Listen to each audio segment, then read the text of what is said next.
भेजला काली नागिनिया रे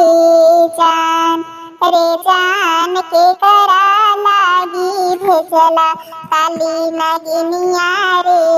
जान के करा लागी भेजला शिव गुरु हीरा के कंगनवा रे जान के करा लागी भेजला काली नागिनिया रे जान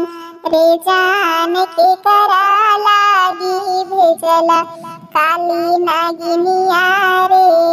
जान तोहरा लागी भेजली आगे सिसिया हीरा के कंगनवा रे जान हीरा के कंगनवा रे जान स्वामी लागी भेजली काली नागिनिया रे जान स्वामी लागी भेजली काली नागिनिया रे जान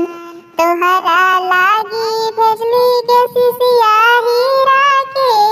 कंगनवा रे जान अरे हीरा के कंगनवा रे जान स्वामी लागी भेजली काली नागिनिया रे जान स्वामी लागी भेजली काली नागिनिया रे जान कवाने का सिरवा हो शिव गुरु स्वामी मोर के लखिन रे जान कवाने का सिरवा हो शिव गुरु स्वामी मोर के लखिन रे जान उनके लागी भेजली काली नागिनिया रे जान उनके लागी भेजली काली नागिनिया रे जान कवाने का सिरवा हो शिव गुरु स्वामी मोर के लखिन रे जान अरे स्वामी मोर के लखिन रे जान उनके लागी भेजली काली नागिनिया रे जान उनके लागी भेजली काली नागिनिया रे जान जब तुम गले गे सिसिया शिवा गुरु के चर्चा गे जान जब तुम गले गे सिसिया शिवा गुरु के चर्चा गे जान अरे शिवा गुरु के चर्चा गे जान स्वामी तोहरा आखिया देखल धुन रे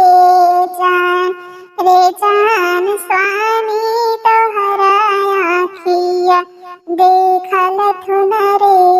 जान जब तुम गेले गे सिसिया शिवा गुरु के चर्चा रे